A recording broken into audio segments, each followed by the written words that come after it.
നീ തന്നെ വിചാരിക്കണം. അതല്ല, ഇനിയും ആ മനുഷ്യനെ വെറുക്കാൻ തന്നെയാണ് ഉദ്ദേശമെങ്കിൽ ഞാനിനി ഇങ്ങോട്ട് വരില്ല. നിങ്ങൾ ഒന്നിച്ച് പുറത്തേക്ക് ഇറങ്ങുമ്പോൾ അതുവഴി വരുമെന്ന് കരുതിയിരിക്കുകയായിരുന്നു ഞാൻ. പുറത്തു പോകാൻ പലതവണ വിളിച്ചതാ, ഞാൻ പോയില്ല. ഇപ്പോഴും വിളിച്ചിരിക്കുക, എനിക്ക് വയ്യ. എന്താ ആതിരേത്? എന്തുദ്ദേശം നീ ഇങ്ങനെ തുടങ്ങുന്നത്? ബാനു, വാ കാപ്പിടിക്കാം. ഞാൻ ബ്രേക്ക്ഫാസ്റ്റ് കഴിച്ചിട്ടാ പോകുന്നത്. ഞങ്ങൾ തന്നെ ഒന്നാം തരം കുടുംബക്കാരാ. തൊട്ട് നിന്നുകൊണ്ട് യാതൊരു കുഴപ്പമില്ലല്ലോ. നിങ്ങൾ എവിടെ പോകാൻ പ്ലാൻ ഇട്ടിരിക്കുകയാണെന്ന് പറഞ്ഞു. ഞാൻ സമയം കളയുന്നില്ല. ഞാൻ പോകുന്നുണ്ട്. ആതിര വരുന്ന കാര്യം തീരുമാനമായിട്ടില്ലെന്നാ. ആര് പറഞ്ഞു വരുന്നില്ലെന്ന്? ഭർത്താവിന്റെ ഇഷ്ടാനിഷ്ടങ്ങൾ അറിഞ്ഞു പ്രവർത്തിക്കുന്നവളാണ് യഥാർത്ഥ ഭാര്യ, അല്ലേ അമ്മേ? അതെ. നോക്കി നിൽക്കാതെ പോയി റെഡി ആവണേ, പോ. ജാതകത്തിൽ പൊരുത്തം കുറച്ച് കൂടുതലാണെങ്കിലും ജീവിതത്തിൽ അതങ്ങോട്ട് പ്രാക്ടിക്കൽ ആയിട്ടില്ലല്ലേ? ഇവളുടെ സ്വഭാവ മഹിമയെ പറ്റി ഞാൻ തന്ന സ്റ്റഡി ക്ലാസ് വളരെ അത്യാവശ്യമാണെന്ന് ഇപ്പൊ മനസ്സിലായില്ലേ? കുഴപ്പമില്ല, ഞാൻ കുറച്ച് ഉപദേശിച്ചിട്ടുണ്ട്, ശരിയാവും.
ആതിര പഠിച്ച കോളേജ്?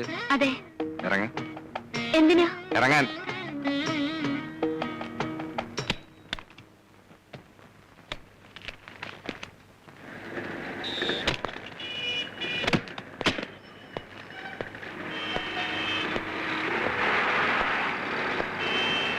എന്റെ ആലോചന വന്നപ്പോ താല്പര്യക്കുറവ് കാണിക്കാൻ ഒരു കാരണം ഇതായിരുന്നല്ലോ.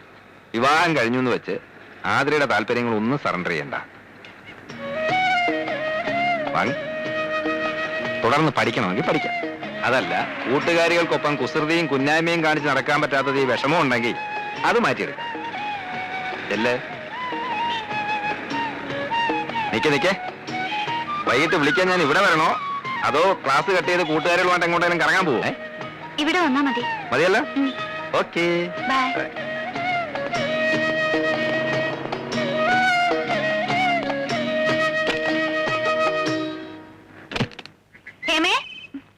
അയ്യോ, നമ്മൾ എന്തായി കാണുന്നേ?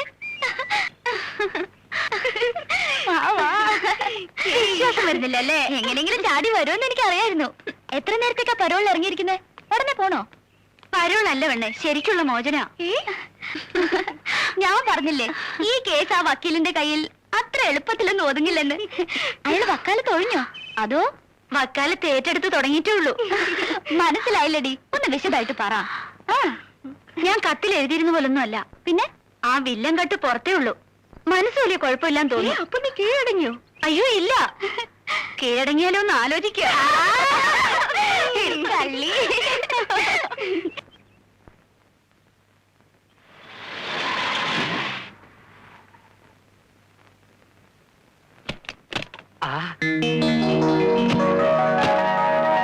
ആരാ വന്നിരിക്കുന്നത് നോക്ക്. കാർമേഘം ഒഴിഞ്ഞ് ആകാശം തെളിഞ്ഞു തോന്നല്ലോ. വരൂ വരൂ, അകത്തേക്ക് വരൂ. വാ. നമസ്കാരം. വരൂ, അകത്തോട്ടിരിക്കാം. ഇരിക്കേ. ഞങ്ങൾ ഇന്നലെ അങ്ങോട്ട് വരുന്ന കാര്യത്തിനെ കുറിച്ച് സംസാരിച്ചതേ ഉള്ളൂ. ആര് സംസാരിച്ചു? ചേട്ടൻ. ഓ, ഞാനങ്ങ് മറന്നുപോയി. അപ്പൊ ചേട്ടൻ പറഞ്ഞു നിങ്ങൾ ഇങ്ങോട്ട് വന്നിട്ട് പിന്നെ ഞങ്ങൾ അങ്ങോട്ട് വന്നാ മതിയെന്ന്. അല്ലല്ല, നമ്മൾ അങ്ങോട്ട് എന്നിട്ട് അവർ ഇങ്ങോട്ട് വന്നാ മതി. അത് തന്നെയാണ് ഞാനും പറഞ്ഞത്. ഇങ്ങേരുടെ ഒരു മുടിഞ്ഞ മറവി. ഒരു കുറ്റമാണോ? ഏതായാലും ഞങ്ങളുടെ കടം തീർന്നല്ലോ, ഇനി നിങ്ങൾക്ക് അങ്ങോട്ട് വരാമല്ലോ. പിന്നെന്താ, അങ്ങോട്ടോ ഇങ്ങോട്ടോ ഒന്ന് ഇറങ്ങാൻ പരിചയക്കാരുടെ വീടില്ലാതെ ശ്വാസം മുട്ടി ഇരിക്കുകയായിരുന്നു ഞാനും ചേട്ടനും. അല്ലേട്ടാ? വല ചെലക്കാണ്ടിരി, ഇവർക്കും എന്തെങ്കിലും പറയാനുണ്ടാവും. വലേ? അതെ, വസന്ത കോകില. നീളം കുറച്ച് വാല തുടങ്ങിയ പിന്നെ ചീഫ് മിനിസ്റ്റർ വണ്ടി പോലെ നിർത്താൻ പാടാ. ഭയങ്കര തമാശക്കാരനാ, അതുകൊണ്ട് എനിക്കിവിടെ ബോറടിയില്ല. മിസ്സസ് നന്ദകുമാർ എന്താ ഒന്നും മിണ്ടായിരിക്കുന്നേ? അതിന് നീ ഒരു ഗ്യാപ്പ് കൊടുത്തിട്ട് വേണ്ടേ? ആതിരെ ഇതുപോലെ കൂടുതൽ സംസാരിക്കുന്ന കൂട്ടത്തിലല്ല. പിന്നെ എല്ലാരുമായിട്ടും പരിചയമായി വരുന്നല്ലേ ഉള്ളൂ. അയ്യോ, ഹണിമൂൺ ട്രിപ്പ് ഒന്ന് പ്ലാൻ ചെയ്തില്ലേ? ഈ തൊട്ടാവാടിയെ വേറൊരു സ്ഥലത്തുനിന്ന് പറിച്ചു നട്ടല്ലേ, അതിന്റെ വാട്ടം ഒന്ന് മാറിയിട്ട് പോവാന്ന് വെച്ചു. അളിയാ, ഒരു മാസത്തെ വെക്കേഷൻ ഇപ്പൊ കോടതി അടയ്ക്കുമല്ലോ, അപ്പൊ ഒരു വിചാരണ പ്ലാൻ ചെയ്യണം. അയ്യോ, എന്നാ നമുക്കും കൂടെ ഒരു വിചാരണ പ്ലാൻ ചെയ്യാല്ലേട്ടാ? അയ്യോ വേണ്ട, വാദി പ്രതിയാവും. വന്നിട്ട് ഇത്രയും നേരമല്ലേ, ഇവർ കുടിക്കാൻ എന്തെങ്കിലും കൊടുത്തോ? അയ്യോ, ഞാൻ ഇപ്പൊ അത് ഓർത്തതേ ഉള്ളൂ. ആ. ചേട്ടൻ വന്ന് തേങ്ങ തിരുവിത്താ, ഞാൻ അവര് നനയ്ക്കാം. വാ. തേങ്ങ വാ. ചെല്ല് ചെല്ല്. ഇവരിരിക്കുന്നെന്നും പറഞ്ഞ് നാണിക്കൊന്നും വേണ്ട. വിവാഹ ജീവിതത്തിൽ ഭാര്യയ്ക്കും ഭർത്താവിനും തുല്യ സ്ഥാനമാ, അല്ലെന്ന് നന്ദേട്ടൻ പറയട്ടെ. ആ, തീർച്ചയായും. വന്നേ, നമുക്ക് അടുക്കളയപ്പോ. വാ. എന്തോ ഒരു വല്ലാത്ത മണം, കരിഞ്ഞ മണം വരുന്നല്ലോ. എന്റെ ഹൃദയം കരിഞ്ഞ മണമാണ്. ആരാ? ഇത് ഹൃദയമല്ല, അതിന്റെ തുണി കരിഞ്ഞ മണമാണെന്നാ തോന്നുന്നത്. അയ്യോ, എന്റെ ചുരിദാർ തേക്കാൻ വന്നിട്ട് പെട്ടി ഓഫ് ചെയ്തില്ലേ? അയ്യോ, ഞാൻ മറന്നുപോയി വല്ലേ. ഓ, എനിക്ക് വയ്യ ഇയാളെ ഒരു മറവി. സാധാരണ എല്ലായിടത്തും ഭാര്യയാണ് ഭർത്താവിന് ഇസ്തിരി ഇട്ട് കൊടുക്കുന്നത്, ഇവിടെ നേരെ തിരിച്ച. ഒരു ചുരിദാറിന് പകരം നിലയ്ക്കാൻ 9 ചുരിദാർ മേടിച്ചു തരാം വല്ലേ, ഒരു സുബേദാരം കൊണ്ടുതരാം വലയ്ക്കാൻ. നമ്മുടെ കല്യാണം കഴിഞ്ഞ് 3 ദിവസം കഴിഞ്ഞായിരുന്നില്ല ഇവരുടെ കല്യാണം. എന്നിട്ടും അവർ തമ്മിലുള്ള അടുപ്പം കണ്ടില്ലേ. പാചക കാര്യത്തിൽ എന്റെ ഹെൽപ്പ് എന്തെങ്കിലും വേണമെങ്കിൽ പറയാൻ മടിക്കണ്ട, ഞാൻ വന്നിരിക്കും. ഓക്കെ? അതൊന്നും വേണ്ട. ആണുങ്ങൾ അടുക്കള കയറുന്ന എനിക്കിഷ്ടമല്ല. ഞാൻ വെക്കുന്നത് കുറ്റം പറയാതെ കഴിച്ചാ മതി.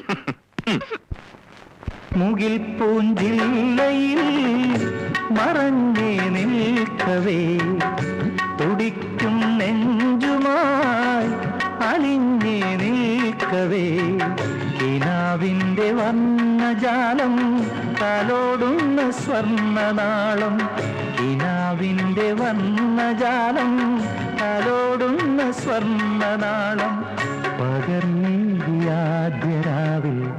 ഇതേ സൗമ്യമാ സ്വരം വസന്തം വാഗമലരേ നീ ഹൃദന്തം സുരഭിലമാക്കി തുളുമ്പും തൂനിലാവാലെ തലോടി തളിരുടലായേ.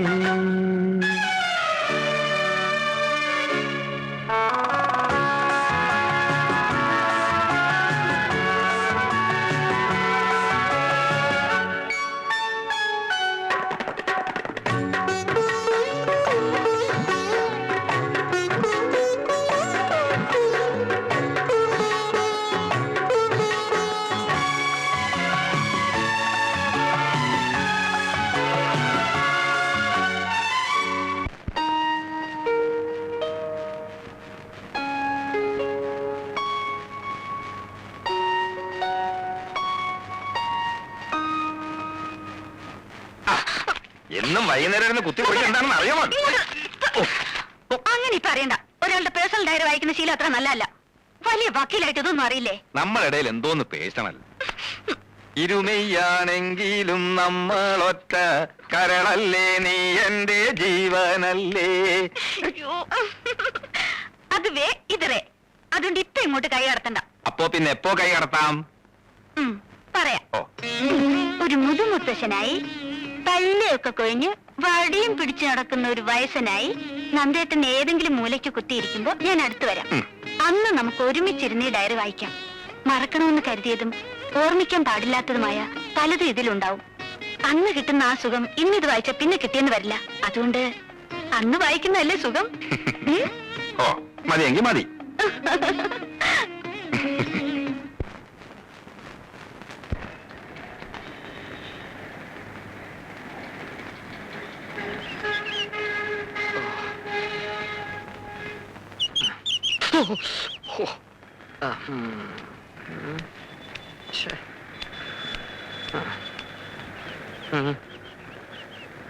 ശിവശങ്കരൻ ചേട്ടൻ. അയ്യോ, ഞാൻ മറന്നുപോയി. അല്ല, ഉണ്ണിത്താനെന്താ ഇവിടെ? വൈഫിനെ വെയിറ്റ് ചെയ്ത് നിൽക്കുക. അവള് മുടിയുടെ തുമ്പൊന്ന് ലെവൽ ചെയ്യാൻ ബ്യൂട്ടി പാർലറിലോട്ട് കയറി. ഇപ്പൊ മുക്കിന് ഇതല്ലേ ഉള്ളൂ. കേറിയിട്ട് ഇപ്പൊ മണിക്കൂർ 1 കഴിഞ്ഞു. അല്ല, നന്ദനെ കണ്ടിട്ട് ദിവസം കുറച്ചായി. അവിടെ വിശേഷമൊന്നുമില്ലല്ലോ. തുടക്കത്തിലുണ്ടായിരുന്ന അവസരങ്ങളൊക്കെ മാറി. അവര് സ്മൂത്ത് ആയിട്ട് കഴിയുന്നു. സ്മൂത്തായി തീരുമെന്ന് കരുതിയിരുന്ന എന്റെ ലൈഫ് ഗട്ടറിലുമായി. അല്ല, അതെന്ത് പറ്റി? ഞാൻ ഭാര്യയെ കുറ്റപ്പെടുത്താമെന്ന് കരുതരുത്. ഒരു ഭർത്താവ് മനോഭാവമാണ് അവൾക്ക്. പൂർണ്ണമായിട്ടൊരു ഭാര്യയാകാൻ എനിക്ക് കഴിയുന്നുമില്ല. അതാ കുഴപ്പം. അല്ല ഉണ്ണിത്താനെ, ജീവിതമാകുമ്പോ ചില വിട്ടുവീഴ്ചകളൊക്കെ വേണ്ടി വരും. വിട്ടുവീഴ്ചകളൊക്കെ വേണ്ടി വരും, ശരിയാണ്. ഒന്ന് കുനിഞ്ഞു കൊടുത്താൽ ചാടി തലേ കയറും. ആണത്തം കളഞ്ഞിട്ടുള്ള ഒരു വിട്ടുവീഴ്ചയ്ക്കും ഞാൻ തയ്യാറല്ല. നേമന തറവാട്ടിലേ ഞാൻ. അല്ല പിന്നെ അല്ല, ദേ വരും നമ്മുടെ വസന്തകോവിലം. നമ്മുടെ വസന്തകോവിലേ? അല്ല, നമ്മുടെ. അല്ല, അതേന്ന് ആണോ?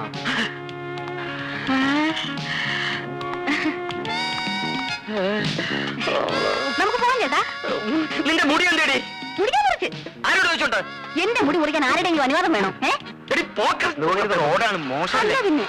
നിനക്ക് മുട്ടറ്റ മുടി ഉണ്ടായിരുന്നോണ്ടാണ് ഞാൻ നിന്നെ കല്യാണം കഴിച്ചത്. അജാന് ബാഹു, അത് നിനക്കറിയോ? ഓ, അപ്പൊ ഉണ്ണിയേട്ടൻ എന്റെ മുടിയാണ് ഇഷ്ടപ്പെട്ടത്, എന്നെ അല്ലല്ലേ? മുടിയും തടിയും ജോലിയും വീട് എല്ലാം ഉൾപ്പെടെ മൊത്തത്തിലാണ് നിന്നെ ഞാൻ ഇഷ്ടപ്പെട്ടത്. ഹോൾസെയിൽ. കല്യാണം കഴിഞ്ഞോടെ മുടി മുറിച്ചേക്കാൻ എനിക്കൊരു നേർച്ച ഉണ്ടായി. പിന്നെ അയ്യോ. പെണ്ണുങ്ങൾക്ക് മുട്ടറ്റ മുടി വേണമെന്നൊരു സ്റ്റൈലിന് ആണുങ്ങൾക്ക് പറയാം. പക്ഷേ ഇത് നനച്ചുണക്കി ചുവന്നു നടക്കുന്നതിന്റെ കഷ്ടം ഞങ്ങൾ പെണ്ണുങ്ങൾക്ക് അറിയാവോ? അത് ശരിയാ. ഏത് ശരിയാ? എന്താ നിന്റെ പേര്? ശിവശങ്കരൻ. ആ, ശിവശങ്കരൻ കേറ്. നന്നായിട്ട് കാറ്റ് കയറും. ആ, എന്തൊരു ഇത് സുഖം. എന്തോന്ന് അയ്യോ, സീറ്റ് ഇത്? അയ്യോ, അപ്പൊ ഞാനേ വരും. വരണ്ട. കഴുത്തി പൂടയില്ലാത്ത കോഴികളെ ഞാൻ എന്റെ സ്കൂട്ടറിന്റെ പിന്നെ കേറ്റാറില്ല. നീ മുടി പോയ സുഖത്തിൽ സുഖിച്ച് റോഡേ നടന്നു വന്നാൽ അവിടെ മുടിഞ്ഞും മുടി തെറിച്ച ശവം.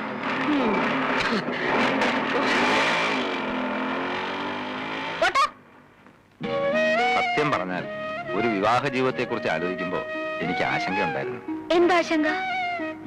കാലം തെറ്റിയുള്ള വിവാഹമാവുമ്പോ വല്ല പ്രേമനിരാശവും പിടിപെട്ട് കെട്ടുപ്രായവും കഴിഞ്ഞു നിൽക്കുന്ന പെണ്ണിനെ കെട്ടേണ്ടി വരുമോ എന്നുള്ള ആശങ്ക. ഇപ്പൊ ഉണ്ടോ? ഇല്ല. മറ്റൊരുവന്റെ ഓർമ്മകൾ മനസ്സിൽ സൂക്ഷിക്കാത്ത ഒരുവളെ ഭാര്യയായി കിട്ടുന്നത് മഹാഭാഗ്യമാണല്ലേ? എന്റെ മനസ്സിൽ മറ്റൊരുവന്റെ ഓർമ്മകളില്ലെന്ന് നന്ദേട്ടൻ എങ്ങനെ അറിയാം? ഉണ്ടോ? ദേ, നെഞ്ചിടിക്കുന്നുണ്ടല്ലേ? പേടിക്കണ്ട, എന്റെ മനസ്സിൽ അങ്ങനെ ഒരു കോന്തനും ഇല്ല. സത്യം? ദാ, സത്യമായിട്ടല്ലേ വിശ്വാസാവൂ? വേണ്ട, എനിക്ക് വിശ്വാസം. നന്ദേട്ടനെ പോലെ ഒരു ഭർത്താവിനെ കിട്ടിയ ഞാൻ എത്ര ഭാഗ്യവതിയാ. തുറന്നു പറയണം, ആതിരയുടെ ഇഷ്ടവും ഇഷ്ടക്കേടും മനസ്സിലാക്കാൻ എനിക്ക് കഴിയുന്നുണ്ടോ? ഇല്ല. കല്യാണം കഴിഞ്ഞിട്ട് മാസം 3 ആയില്ലേ? എന്നെ ഇതുവരെ നന്ദേട്ടൻ കോടതിയിലൊന്ന് കൊണ്ടുപോയോ? അഡ്വക്കേറ്റ് നന്ദകുമാർ കോടതിയിൽ ഷൈൻ ചെയ്യുന്ന കാണാൻ അദ്ദേഹത്തിന്റെ ഭാര്യയ്ക്ക് കൊതി കാണില്ലേ? അത്രേ ഉള്ളൂ. നല്ലൊരു കേസ് വരട്ടെ, അപ്പൊ കൊണ്ടുപോവാം. അപ്പൊ ഇപ്പൊ വക്കീലിന് കേസൊന്നും ഇല്ലേ? അയ്യോ, ഇപ്പൊ ഉള്ളത് മോഷണം, പിടിച്ചുപറി, അതിർത്തി തർക്കം.